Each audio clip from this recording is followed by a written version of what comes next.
Good morning, students. We have one example problem, that is estimate the speed of sound. Estimate the speed of sound in air at standard temperature and pressure. Okay, standard temperature and pressure. The mass of 1 mole is of air is given. Okay, the mass of 1 mole of air is given, and we have to estimate the speed of the sound in air. Already we know that the speed of the sound is 330 meter per second, but here by considering the standard temperature and the pressure, okay, and the mass of the that air, we have to estimate the speed of the sound. Okay, so for that, the given points are the mass of 1 mole of air is 29 into 10 power minus 3 kg. Okay, so here we have to consider the standard temperature. For the standard temperature, STP. Okay, so STP, the standard temperature T is equals to what? 273 Kelvin. Okay, so and the pressure, for pressure means 1 atm, 1 atmosphere. 1 atmosphere means already we know that 1.03 into 10 power 5 Pascal or Newton per meter square. So here we have to find the speed of the sound.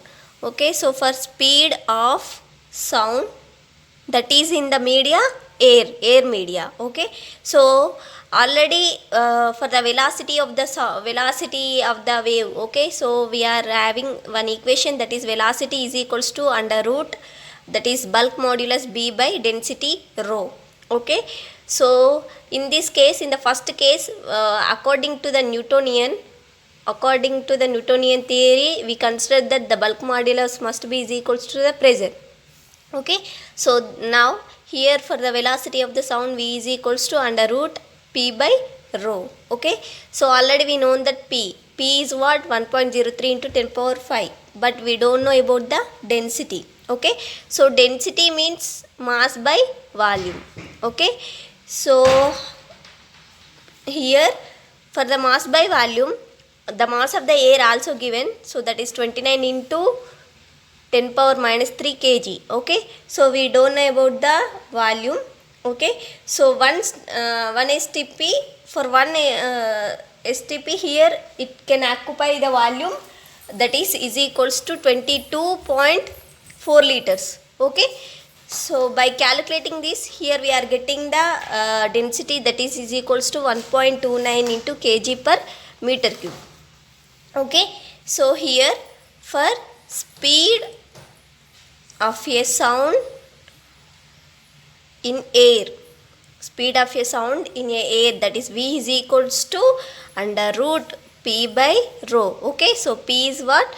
1.03 into 10 power 5 Pascal. Okay, and density also we are having 1.29, that is kg per meter cube. Okay, so by taking root here, by we are doing some calculation by the calculator or anything, so we are getting the answer, that is 280 meter per second. Okay, but already we know that the speed of the sound is how much? That is 330 meter per second. Okay, so but here in our calculation we are getting the answer, that is 280. Okay, this 280 is very nearer to the 330, but the error percentage is very much, so that is about the 17%.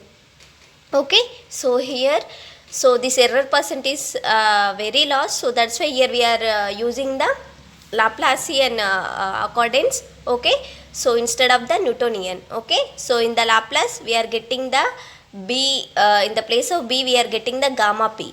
Okay, so that is in the Newtonian case we are using, that is PV is equals to some constant. Okay, but in the Laplace case we are using the PV power gamma is equals to some constant. Okay, so this is the difference, and this is the example problem. Okay, next we are enter into next topic, that is a superposition of the waves.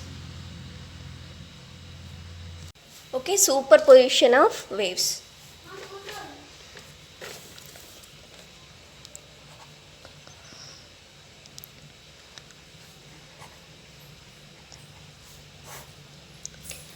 Okay, so this mainly tells about that the wave, the displacement of a particle. Okay, so here let us consider this is a wave. Here this is a wave which is coming from this side. Okay, so which is moving in the positive x direction. Okay, just consider here is a media, air media or anything. Okay, so in this we are having many particles. Let us consider this is a particle. Okay, so here when a wave which is incident on this particle, okay, so then when the crust is coming, okay, that means when crust touches this particle, okay, so it gives the displacement this much. When trough touches this particle, it gives the displacement this much. Okay, so that means when the wave touches the particle, that means when the wave incident on this particle, okay, wave means what, which is carrying some energy, which is carrying some disturbance. Okay, so as it is having some energy, this energy is given to the this particle. Okay, so by that here when crust touches to this particle will be excited with the displacement this much. Okay, when trough touches this particle will be moving down by this displacement. Okay, so that means when a wave is incident on this particle, the particle keeps on oscillating, like this. Okay, so here in this during this oscillation we are having some maximum displacement, or we are having the zero displacement, or we are having some less displacement. Okay, so that means the displacement of the particle changes with respect to the wave. Okay, so now when one single wave is incident on the particle, we are having some oscillations for that particle at a particular time. Okay, now I am considering two waves are coming. Okay, so just consider that two waves are entering. Okay, so here we are considering the only one particle. Okay, but here under the effect of two waves, okay, so how the particle will be vibrate, we have to see that. Okay, so just consider here is a particle. Okay, now I am considering two waves. These are the one wave, this is one wave, and I'm okay, so here I'm considering the another wave.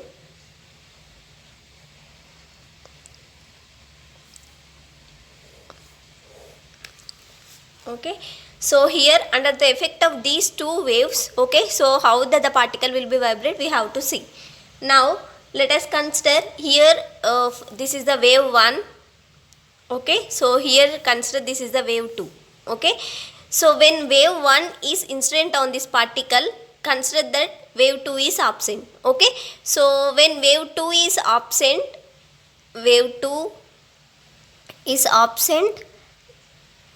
is incident on this particle. Okay, so if wave 1 is incident on this particle, then it gives us some displacement. That displacement is considered that y1. Okay, so now wave 2 is moving, wave 1 is absent. Okay, so if wave 2 is moving and wave 1 is absent, then we are having some displacement of that particle, that is the y2. Okay, so here I am considering only one wave. Okay, now another wave is absent. Okay, here I am considering the second wave and the first wave is absent. Okay, now I want to consider the two waves at a time. Okay, at a time both the waves are enter into the media. Okay, so due to these two waves, okay, so how the particle vibration will be changes, we have to see. Okay, so for that case here we are getting the displacement. That displacement will become a resultant of, that is the vector sum of the displacement which is created by the wave 1 and the wave 2. Okay, so the displacement which is created by the wave 1 is what, y1. The displacement which is created by the wave 2 is what, y2. Okay, so when the both waves are incident on that particle, okay, so then the particle will be vibrated. Okay, so due to under the effect of these two waves, we are getting some vibration in this particle. Okay, so the particle get displaced. Okay, so that resultant displacement will be y, that must be is equals to the vector sum of displacements of the two waves. Okay, So vector sum of displacement of the two individual waves. Okay, so this is the, so here consider if this is a vector sum of displacements of the two waves, this principal known to be a principle of, so here this formula is known to be a principle of superposition. Principle of superposition.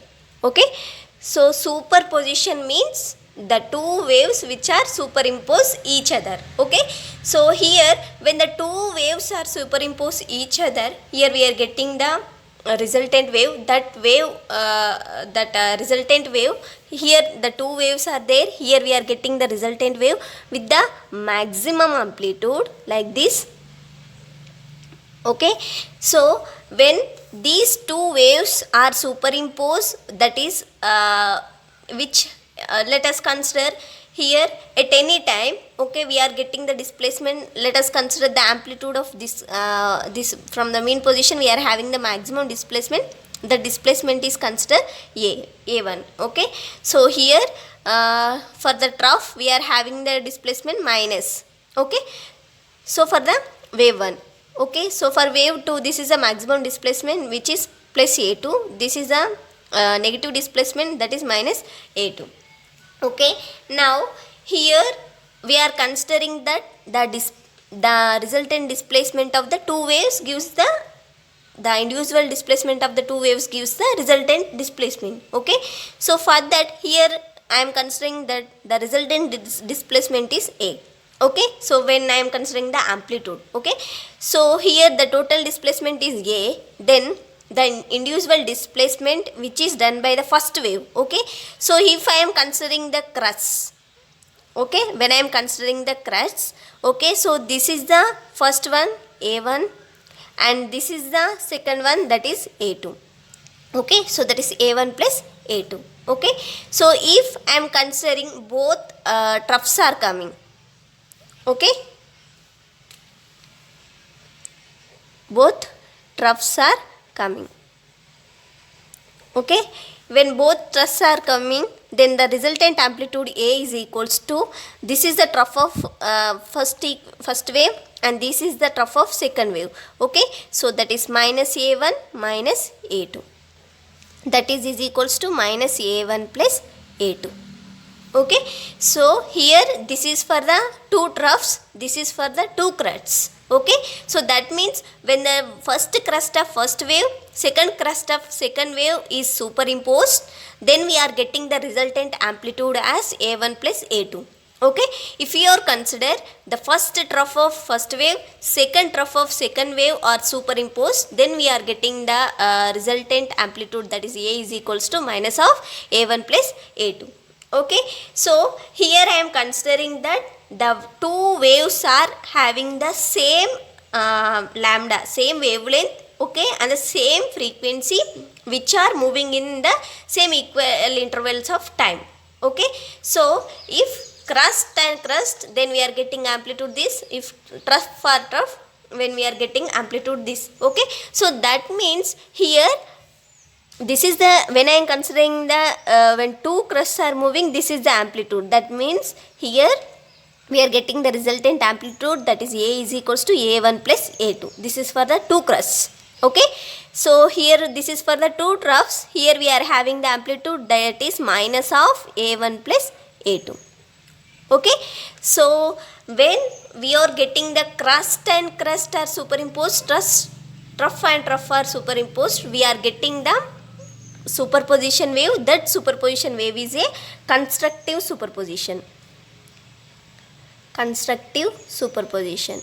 Okay, so in the constructive superposition, here the amplitude is maximum. Okay, so we are getting the amplitude is maximum amplitude, that means the amplitude will be increases. Okay, so but here which is having the same frequency, here those two waves are having the same wavelength, that is lambda, which are having the same frequency, and both are incident at that media at same interval of time. Okay, so when both are having the same phase and the same frequency, same lambda or incident at that one point, and both are meet together and we are getting the resultant wave, that wave is considered to be a superposition wave. Okay, so if we are considering that two crust and two troughs are meet together, we are considering that is a constructive superposition. In this condition we are having the maximum amplitude, that is the amplitude of that wave will be increases. Okay, if here I am not considering the crust and trough. Okay, so here I want to consider that this is a wave, this is the first wave here. So this is the first wave and I am considering the second wave like this. Okay, so here is the particle. Just consider that this is the crust of the wave 1 and this is the wave 2, no? So this is the crust of the first wave which is having the amplitude A1, and this is the trough of the wave 2 which is having the amplitude A2. Okay, so here I want the resultant amplitude. For that, so for this case, consider that here this is the amplitude A1 and this is the amplitude minus A2. Okay, so here the resultant amplitude AR is equals to, first I am considering the first this at this point I am considering the amplitude of the resultant wave. Okay, so here I am considering this is I am getting the crust and here I am getting the trough. Okay, so for the crust I am having the amplitude A1, for the trough I am having the amplitude A2. Okay, so if I am considering that A1 must be is equals to the A2, because here I am considering the same amplitude with same wavelength waves, okay, which are having the same amplitude.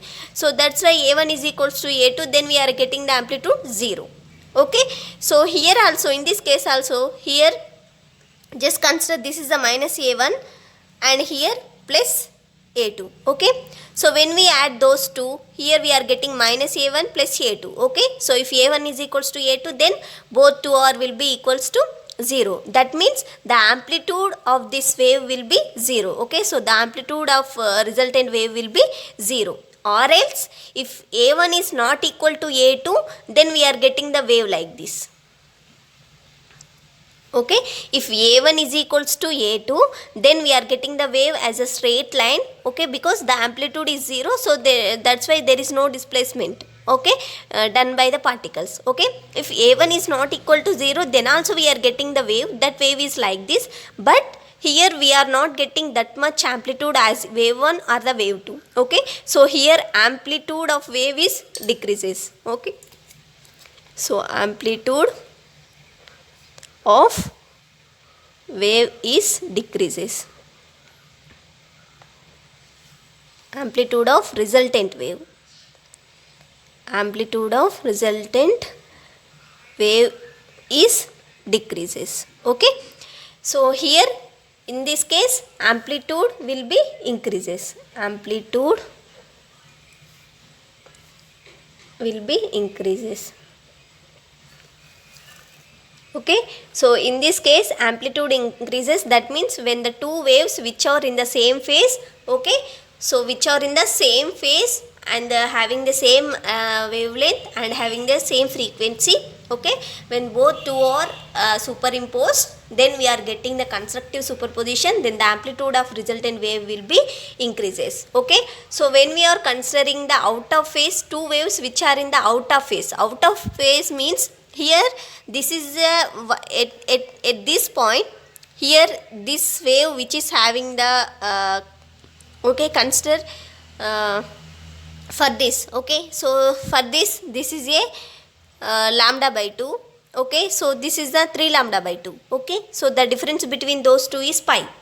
Okay, so that means here the pi difference is there. Okay, so out of phase, when the two waves which are in the out of phase, if that two waves are superimposed each other, then the resultant wave which is having the that is the lesser amplitude. Okay, so the amplitude of resultant wave will be decreases. Okay, so this in this superposition will be known to be a destructive superposition.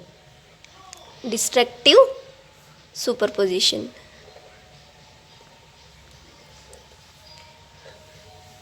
Okay, so this is the constructive and this is the destructive. Okay, for the constructive, the two waves which are in the same phase. For the destructive, two waves which are in the opposite phase. Okay, so here the amplitude will be what? A1 minus A2. Okay, so and next, when two waves, okay, so for constructive interference, here crust and crust. Okay, so crust and crust meet together, or trough and trough meet together. Okay, for a destructive interference, crust and trough meet together. Okay, so that is trough and crust. Okay, anything. Okay, so that will be meet together. Okay, so here the two waves are which are having the same wavelength and which are having the same frequency.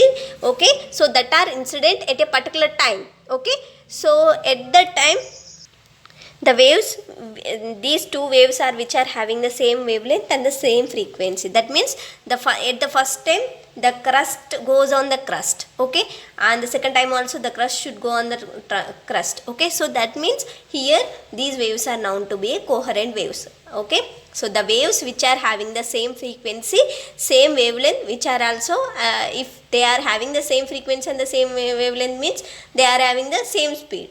Okay, so that waves are known to be a coherent waves. Okay, so if these two coherent waves are from the same source. Okay, so from the same source we are having the two waves which are having the same wavelength and the same frequency, which are having same speed. Okay, so these waves are known to be a coherent waves. Okay, so and these waves are meet together, we are getting the resultant wave as a constructive one and the destructive one. Okay, this is okay. Now